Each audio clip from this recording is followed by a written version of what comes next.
In this video, what I'm showing you is what happens every day in your home. When the doorbell rings, your dog typically goes running for the door and you follow the dog. So what the dog thinks is, that's what I have to do, is run to the door, and everybody comes running. So what I'd like to show you is how to turn that around for the dog, how to have the dog think, well, maybe it's not what I'm supposed to do. Maybe I'm not supposed to run for the door. That's what it sounds like in your home when the doorbell rings. Who's here? Let's go see who's here. Yeah, let's see. Wow, let's see who's here. Oh my gosh, who's here? That obviously was the wrong way. And in most homes, that's how it looks.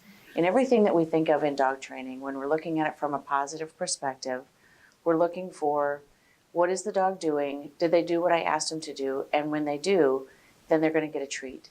So in this instance, the treat for the dog is that the door actually opens and the person comes in. So when I'm working to get the dog to stop running to the door and stop barking at the door when somebody comes in, I first start by not going to the door when the doorbell rings. I know that seems a little bit odd, but you need to train this more than you need to actually use it. So you set it up, you have somebody go outside, ring the doorbell, and you just stand doing whatever you're doing in the house. Don't move for the door. The dog's going to go running for the door, and you don't move. You don't move until the dog is away from the door, calmly waiting. It may not be perfect the first time, but at least wait for the dog to come away from the door. As the dog's away from the door, you then start to move. So now I'll show you another way, something that's a little bit more pleasant.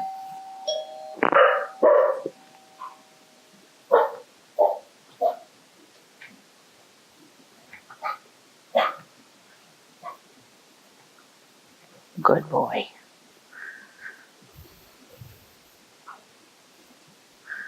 Wyatt. Wyatt. Nope.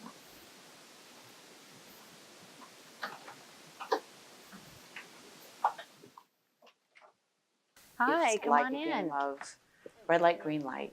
You're only going to move when the dog's doing what you want him to do. When they're away from the door, you start to move. When they move back into that space, you stop moving. When they move away from the door, you continue to advance toward the door. That person might be waiting out there for a little while, but have them only ring the bell once and wait. They can't keep ringing the bell or your dog's going to get really neurotic, wondering what's going on. So as you advance, the dog stays away from the door, and eventually you're able to actually open the door with the dog staying back. If the dog moves in and closes that space and moves into the door space again to rush the door, shut the door in the person's face, taking the reward away from the dog. Eventually, the dog will stay away from the door, understanding that that door is only going to open when I stay away from the door.